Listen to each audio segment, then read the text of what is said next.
يا بنت الناس انت في مصيبة. في عرفنا هنا القتل طار دم، ولو رحنا للقانون برضو وراك الموت.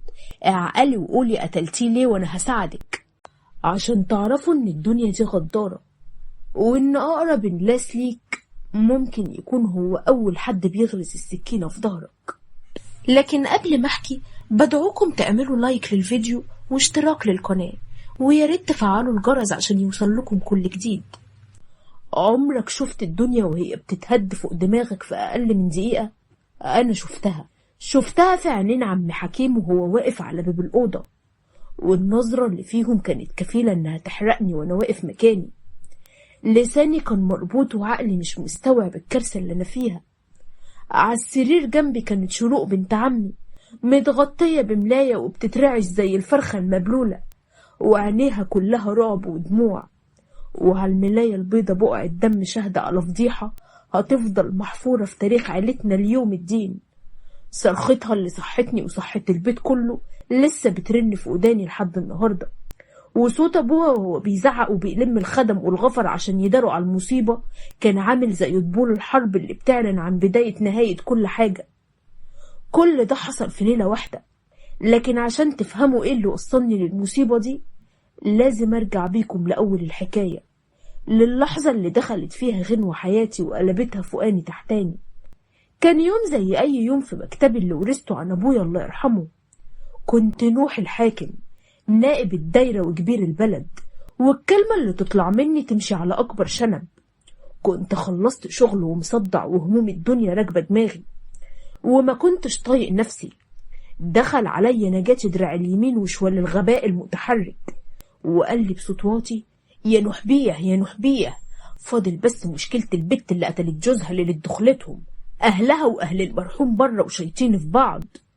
مسحت على دماغي بتعب وقلت له: يا نجاتي مش وقته خالص، أنا مصدع وممكن أخلص عليهم كلهم لو حد فيهم فتح بقه. نجاتي اللي يخاف ما يختشيش قال لي بسرعة: لا ما ينفعش يا بيه، دول لو ما خلصتش حكايتهم النهاردة هيقلبوها طار ومجزرة، واخو البت حالف ما يسلمها واهل الواد حالفين ما يسيبوها. زعيق الدنيا كله طلع في وش نجاتي اللي كش زي الكتكوت. خدت نفس وزعقت: ما تتكتم يا جحش انت، هتحكي لي قصة حياتهم؟ دخلهم يتنيلوا وقول لهم لو سمعت حس واحد فيهم هخليه يحصل المرحوم. طلع نجاتي يجري ودخل وراه مجموعة رجالة باين على وشوشهم الشر والغضب.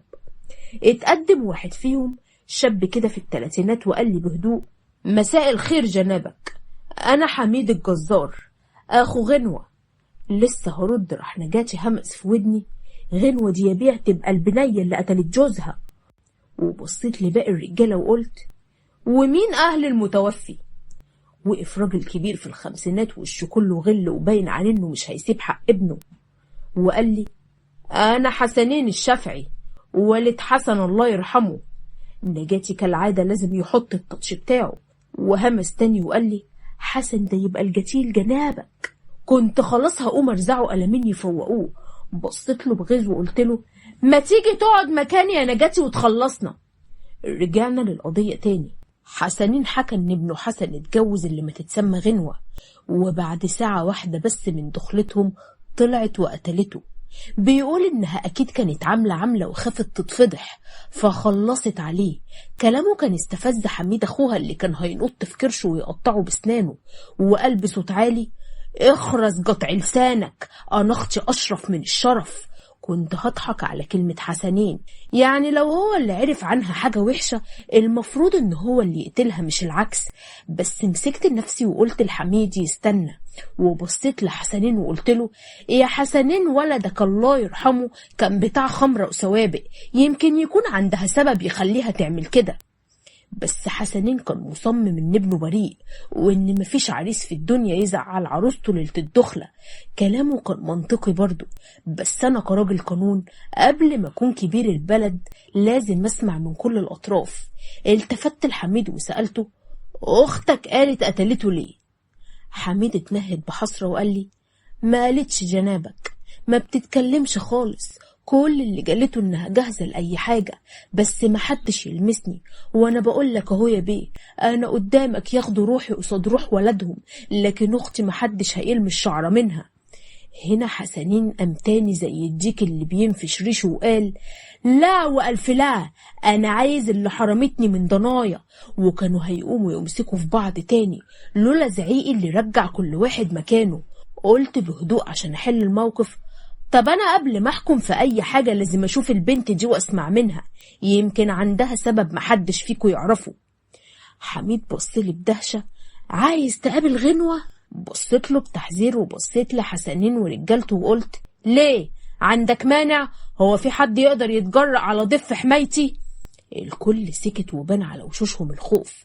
حميد هز راسه وقال لي: دقايق وتكون عندك. وفعلا مفيش دقايق والباب اتفتح تاني، ودخل حميد وماسك في ايده بنت يدوب في 20 من عمرها. اول ما دخلت كل الرجالة اللي في القاعة عيونهم برقت واتسمروا مكانهم. انا نفسي كنت بتكلم مع نجاتي بس سكت لما سمعت خطواتها. التفت ناحية الباب واللحظة حسيته مش باب، دي لوحة فنان رسمها عشان يقول ان الجمال لسه موجود في الدنيا. بنت زي قطعة القمر، والعباية السوداء اللي لابساها كانت مخلياها فتنة ماشية على الأرض، كل حتة فيها بتنطق أنوثة وجمال. اتنهدت غصب عني وهمست النجاتي: هي دي يا نجاتي؟ نجاتي هز راسه وهو مبتسم، وانا ببصلها بمغازلة: انا عرفت دلوقتي المرحوم مات ازاي، ده اكيد مات من الصدمة، ما صدقش نفسه يا حبة عين امه. ضحكت انا ونجاتي بخفة، بس حميد قطع علينا الضحك لما قال بضيق: في حاجة جنابك؟ اتحركت وعدلت قعدتي وقلت بجدية مصطنعة: لا مفيش حاجة، كنا بندرس القضية، اصلها قضية وعرة جوي وجامدة جوي جوي، قصدي معقدة يعني. وبصت لها تاني، كانت منزلة وشها في الأرض وملهاش صوت. قلت لها: اسمك غنوة كده على طول؟ رفعت وشها وبصت لي بضيق من نظراتي وقالت بسخرية: لا غنوة على كوبليهات، شكلك لمضة وهتتعبينا. وهنا حسنين ما قدرش يمسك نفسه وقال: ايوه جنابك، دي بنت جليلة الحياة ولسانها اطول منيها. زعقت فيه وقلت له: يكتم عشان نخلص.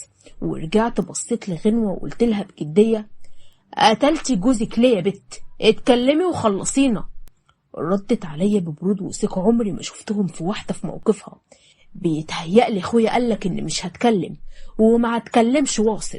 كنت مبهور بقوتها وجرأتها، قلت عشان اخوفها: انت فاكرة ان الموضوع لعبة؟ انت قتل قتيل، يعني يا الحبس يا الموت، اتكلمي يمكن نعرف نساعدك. ردت وقالت بجمود: اللي عايز يساعدني بجد يخلي اخويا حميد بعيد عن الموضوع ده، انا جاهزة لأي حاجة بعد كده. كانت بتدافع عن اخوها اكتر ما بتدافع عن نفسها. القوة دي وراها سر كبير. بصراحة بدأت اشك انها بريئة، او على الاقل عندها سبب قوي يخليها تضحي بنفسها كده. مشيت ناحية الباب عشان ترجع بيتها، بس وقفتها وقلت بصوت عالي: استني، سيبونا لوحدنا، عايزة اتكلم معاها كلمتين. الكل بصولي باستغراب، وحميد اعترض وقال انه هيفضل موجود.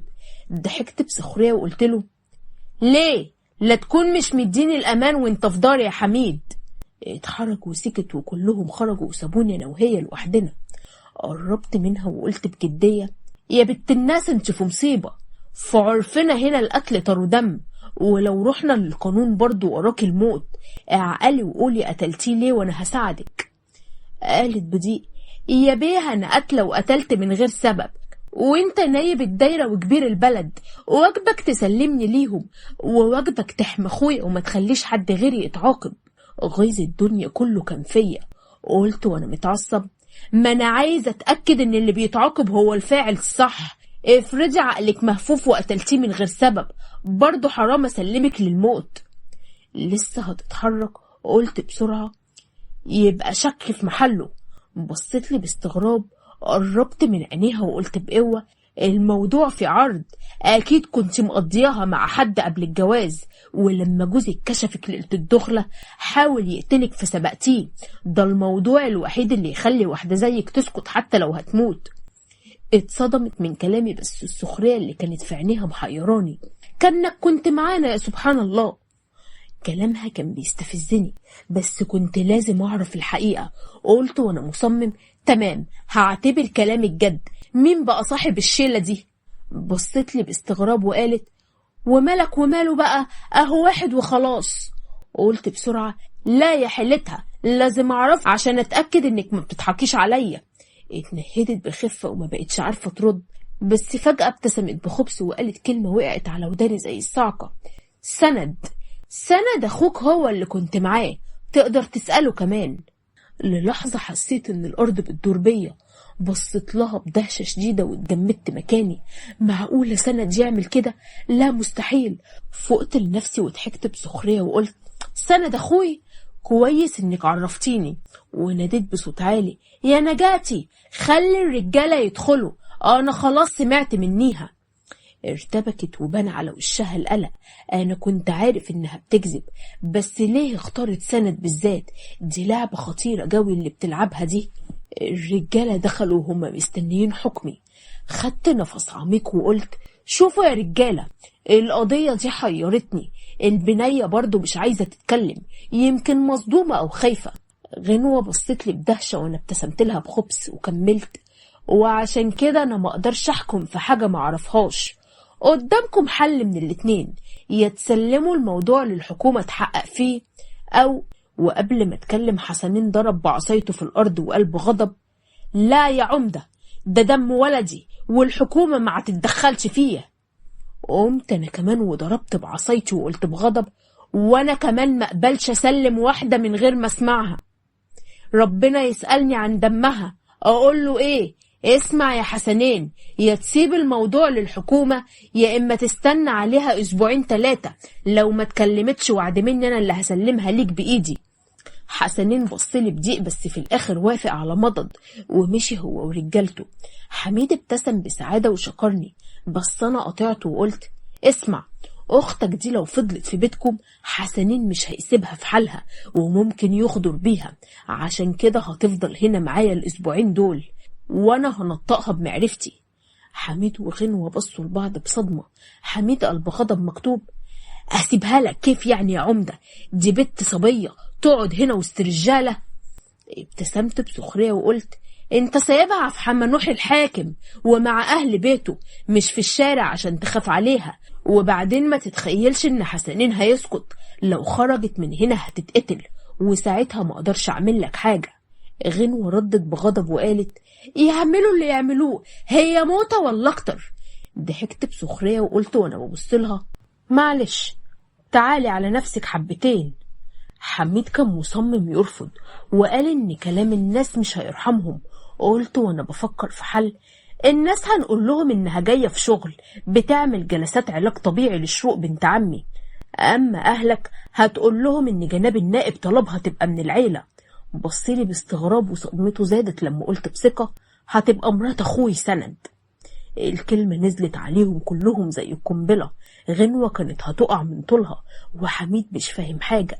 وفي اللحظة دي سند دخل بذهول وهو بيقول: سند مين اللي هتبقى مرته؟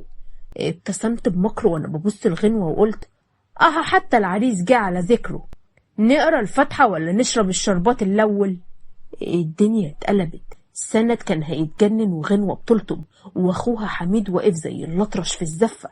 خدت حميد على جنب وفهمته ان دي الطريقة الوحيدة عشان نحمي اخته، وانها مجرد خطوبة بالكلام عشان الناس تسكت، وبعد الاسبوعين كل واحد يروح لحاله. حميد اقتنع على مضض ومشي وساب لاخته امانة في رقبتي. اول ما حميد مشي قامت خناقة بين سند وغنوة. سند مسك فيها وهو بيقول لها: انتي مين يا داهية انتي، وبتطولي لسانك عليا كده ازاي؟ وهي بترد عليه: انا على اخري منكم، استنى بس اخويا يجي وهغور من خلقتكم. دخلت عليهم وقلت ان اخوها روح خلاص. سند قرب مني بغضب وهو بيزعق: فهمني مين دي وبتعمل ايه هنا؟ عمي حكيم كان واقف ومستغرب. قعدتهم وحكيت لهم الحكاية كلها، وان قلت انها خطيبته عشان تفضل في حمايتنا. سند اتجنن اكتر: خطيبة مين؟ انا سند الحاكم بخطب دي. غنوة ردت بغيظ: وانت الطول اصلا يعمل بصر. وهنا قامت خناقة تانية وصداع الدنيا كله كان في دماغي. حاولت اهديهم وقلت لهم انها مجرد كلمة بس سند بصلي وقال لي: ولما هو كلام ما خطبتهاش انت ليه؟ ولا بتحب تورطني انا وبس؟ بصيت له بدهشة وقلت له: انت اتهبلت ياك؟ ما انت عارف ان خاطب بنت الوزير، عايزنا نضيع نسب الوزراء عشان واحدة ما تسواش 3 مليم. طبعا الكلمة دي وجعت غنوة جدا، وقعدت تزعق مين دي اللي ما تسواش 3 مليم؟ بس محدش كان بيرد عليها. سند كمان كرر نفس الكلمة وقال وانت تدبسني في واحدة ما تسواش 3 مليم ليه؟ كنت بحاول اهديهم واقول ان الموضوع هيخلص، بس الخناقة كانت بتكبر. في وسط الدوشة دي دخل نجاتي وقال ان عربية الوزير وصلت. قلت لسند بسرعة ياخد البنات ويطلعهم فوق، وخصوصا غنوة عشان محدش يشوفها ويسأل عليها. وفي نفس الوقت كان في دراما تانية بتحصل فوق. سند كان نازل متعصب عشان سمع شروق بنت عمي وهي بتكلم صاحبتها في التليفون وبتقول انها بتعشقني. كان رايح يواجهني، بس شروق لحقته واتخانقوا مع بعض، وهو هددها انه هيخطبها الليلة دي غصب عنها. المصيبة الأكبر كانت مازن خضولي خطيبتي. الواد ده كان قليل الأدب، وطلع فوق ودخل أوضة شروق عشان يعكسها، بس اتفاجئ بغنوة اللي كانت هناك بتاخد هدوم من شروق. غنوة طلعت السكينة وحطتها على رقبته وهددته. لما خرج وخبط في سند اللي كان طالع متعصب، مازن الكذاب قال إنه غنوة هي اللي كانت بتتحرش بيه وبتعرض نفسها عليه. سند للأسف صدقه وراح على أوضة غنوة وهو ناوي على الشر، بس اتصدم لما لقاها ماسكة سكينة عليها دم قديم وبتبصلها بطريقة تخوف. خاف وخرج من غير ما يتكلم. كل الأحداث دي كانت بتحصل في نفس الوقت وأنا تحت بستقبل الوزير وبنته وولده. مازن نزل وعمل لي فيها رجل أعمال، وأنا طبعا حطيته في مكانه. ودول خطيبتي فاجأتني وقالت لي إن أبوها وافق إنها تقعد معايا يومين في السرايا. كنت هتجنن من كمية المصايب اللي نازلة عليا، لكن الكارثة الحقيقية لسه ما جاتش، الكارثة اللي هتقلب حياتي كلها. شروق كانت تحت وشافتني وانا بتكلم مع دول بطريقة مريبة شوية. كانت غيرانة وفاهمة غلط. طلعت تجري وهي بتعيط، خبطت في سند اللي كان نازل ومتعصب، مسكها وسألها مالها، وهي انفجرت فيه وزعقت وقالت بصوت عالي ايوه ايوه يا سند، انا بعشقه، عاشقة نوح ومش هحب غيره في حياتي كلها. وللأسف أنا كنت طالع وراها وسمعت كل حاجة. اتصدمت صدمة عمري. أنا طول عمري بعملها زي بنتي وأختي الصغيرة، إزاي فهمت اهتمامي ده غلط؟ واجهتها وقلت لها إن سند رايدها وإن بحب خطيبتي وإنها زي أختي. كلامي كسرها وجريت على أوضتها وهي منهارة. بعدها اتخانقت مع سند ولومت إنه كان عارف وساكت. هو كمان انفجر فيا وقال لي إنه كان موجوع وإنه بيحبها ومش قادر يقول لي إنها بتحب أخوه. بصراحة قلبي وجعني علشانه وصعب علي حاله، ووعدته إني هكلم عمي وأجوزها له في أقرب وقت. وبالليل كنت تعبان ومش قادر أنام من صوت الأغاني اللي مشغلها مازن في الأوضة اللي جنبي. قلت أروح أنام في أوضة سند بما إنه مسافر يومين يجيب خل البلد. وفعلا رحت ونمت من كتر التعب، وصحيت الصبح على أكبر كابوس في حياتي. صحيت على صرخة شروق، فتحت عيني لقيتها جنبي على السرير لابسة ملاية بس ووشها كله رعب. بصيت حواليا بصدمة، لقيت هدومها مرمية على الأرض وعلى الملاية بقع الدم. اتجمدت مكاني، عقلي وقف عن التفكير. أنا إيه اللي جابني هنا؟ وإيه اللي جابها؟ وإيه اللي حصل؟ قبل ما استوعب أي حاجة الباب اتفتح، وكان واقف عمي حكيم وامي هويدا ومراته ومعاهم حليمة مرات ابويا وام سند. نظرة عمي حكيم ليا في اللحظة دي كسرتني. الراجل اللي رباني بعد موت ابويا اللي كان بيحبني اكتر من ولده شايفني خاين وغدار. حاول يمسك اعصابه بس ما قدرش. نزلنا تحت ومسكني من هدومي وقعد يضرب فيا بالقلم وهو بيزعق قصرت معاك في ايه عشان تعمل فيا كده؟ تمرمخ شرفي في الارض يا واطي. سبته يضربني ويطلع كل اللي جواه. كنت حاسس اني استاهل مع اني مظلوم وما عملتش حاجة. انا كنت عارف ان دي لعبة قذرة اتلعبت علينا كلنا، بس مين اللي عملها؟ بعد ما هدي شوية قال لي بجمود لو لسه عايز تقول لي يا عمي اكتب على شروق يا نوح. قلبي كان هيقف. اكتب على شروق اللي وعدت اخويا بيها؟ ازاي اعمل كده في سند؟ قلت له ما اقدرش يا عمي، ما اقدرش اكسر قلب اخويا. زعق فيا وقال لي شروق خلاص ما بقتش تنفع لسند، هتكتب عليها شهر وتطلقها عشان تستر على فضيحتنا، والا قسما بالله لكن دفنها الليله دي بايدي. كنت بين نارين، يكسر قلب اخويا يا اما بنت عمي تموت. ما كانش قدامي غير اني اوافق. هزيت راسي بالموافقه وانا حاسس اني بموت بالبطيء. جابوا المأذون وكتبنا الكتاب في دقايق. كنت بمضي على عقد جوازي ودموعي نازله على الورق، حاسس ان بمضي على شهاده وفاه علاقتي باخويا. ولسه المأذون بيلم حاجته دخلت دولي خطيبتي وهي بتزعق ورمت الدبله في وشي ومشيت. كنت واقف وسط الخراب ده كله ومش بفكر غير في حاجه واحده: سند. هقول له ايه لما يرجع؟ الباب اتفتح تاني ودخل سند وهو بيضحك وفرحان.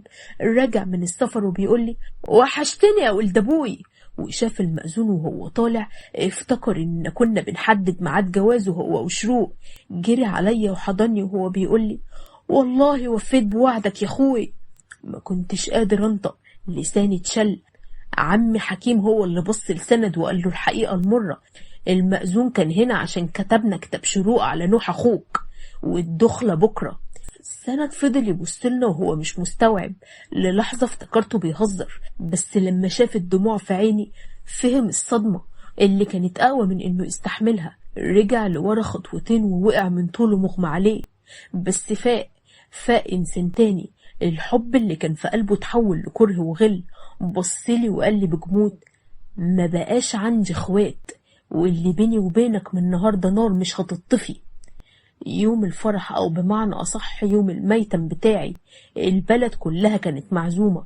كنت واقف بستقبل الناس وانا برسم ابتسامة باهتة على وشي. فجأة سمعت صوت ضرب نار شديد. بصيت لقيت سند واقف وماسك السلاح وبيضحك بخبث. رمى عليا العصاية وقال لي: وسعوا الساحة، العمدة هيلعبني بالعصاية، ولعبة العصاية ما فيهاش اخوة. اضطريت انزل العبه قدام الناس. في الاول كانت مجرد لعبة، بس بعد كده ضرباته بقت عنيفة ومليانة حقد. كان بيضرب عشان يأذيني وانا بدافع وبس، مش عايز امد ايدي عليه. قدر يضربني في دراعي ووقع العصاية مني، وكان هينزل عليا بضربة تانية، بس وقف في اخر لحظة ورفع عصايته للناس اللي كانت بتسقف له. وفي وسط كل ده دخل حميد اخو غنوة وهو بيزعق وبيقول: اختي فين يا عمدة؟ انت وعدتني انك تحميها. ووراه نجاتي اللي قال لي انهم كانوا راجعين بيها السرايا، طلع عليهم رجالة خطفوها. وهنا حسنين الشافعي قام هو ورجالته ورفعوا سلاحهم وقالوا ان دي لعبة مني عشان اهرب غنوة. الدنيا ولعت وانا واقف وسط النار دي كلها. بصيت لسند، شفت في عينه نظرة انتصار وتحدي. وفي اللحظة دي فهمت ان كل ده من تدبيره. خطف غنوة عشان يكسرني ويذلني قدام البلد كلها. دي كانت هديته ليا في فرحي. بعد ما الفرح اتقلب خناقة، خدت سند ودخلت بيه البيت وواجهته وهو اعترف بكل حاجة. قال انه عمل كده عشان ينتقم مني، وانه هيرجع غنوة بس لما يغلط معاها عشان يثبت للناس اني معرفتش احمل اللي في عهدتي. اتجننت وما بقتش شايف قدامي. بعت نجاتي والرجالة يراقبوه، وانا طلعت اوضتي لقيت شروق غيرت رأيها ورجعت اوضتها القديمة. في الوقت ده كانت غنوة مع سند في مكان مهجور. حاول يتهجم عليها بس هي كانت أذكى منه. استغلت انه رمى السيجارة وولعت في المكان، وبدأت تزعق وتقول: النار النار. هو اتخض وبدأ يطفي النار، وهي استغلت الفرصة وضربته على دماغه بحاجة حديد وهربت. كنت بدور عليها زي المجنون في الشوارع، وفجأة طلعت قدام عربيتي وخبطتها. وقفت ونزلت جريت عليها، كانت مغمى عليها. فوقتها وأول ما فاقت حضنتني وهي بتعيط وبتقولي إنها خافت أول لحظة. حسيت بحاجة غريبة ناحيتها، قربها كان بيربكني. بس فرحتي بيها ما كملتش لما سألتها سند فين، وقالت لي بصدمة: أنا قتلته هو كمان. الدم غلي في عروقي ومسكتها من رقبتها وكنت هموتها في ايدي، لولا صوت سند اللي جه من وراها وهو بيقول: سيبها يا نوح. طلع انه كان مغمى عليه بس، لكن المصيبة لسه ما خلصتش. سند طلع تليفونه ووراني فيديو لحميد اخو غنوة وهو مربوط والرجالة حواليه بالسلاح، وهددها لو ما وافقتش تتجوزه هيقتلوا اخوها. غنوة بصت لي بصدمة، وبعدين بصت لسند وقالت بصوت مهزوز: انا موافقة اتجوزه. وفي وسط كل ده دخلت علينا بنت غريبة، وقالوا إنها جنة بنت عم غنوة. شكلها كان بيقول إن وراها سر كبير. وفي نفس الوقت أم حليمة اللي كرهت غنوة من أول لحظة كانت بتتصل بحسنين الشافعي وبتتفق معاه إنه يقتل غنوة تاني يوم. وأمي بتخطط لجريمة قتل جديدة. الواحد ممكن بكلمة يهد جبل، وبغلطة واحدة يولع في الدنيا كلها. أنا غلطتي إني استهونت بغيرة ست وبوجع أخ وبقوة بنت محدش يعرف سرها، ودلوقتي كلنا بنتحرق في النار اللي ولعناها بإيدينا. يا ريت الزمن يرجع، بس للأسف الزمن عمره ما بيرجع لورا، وكل واحد فينا لازم يدفع تمن غلطته. واستنوني في الجزء التاني عشان نعرف ايه اللي حصل.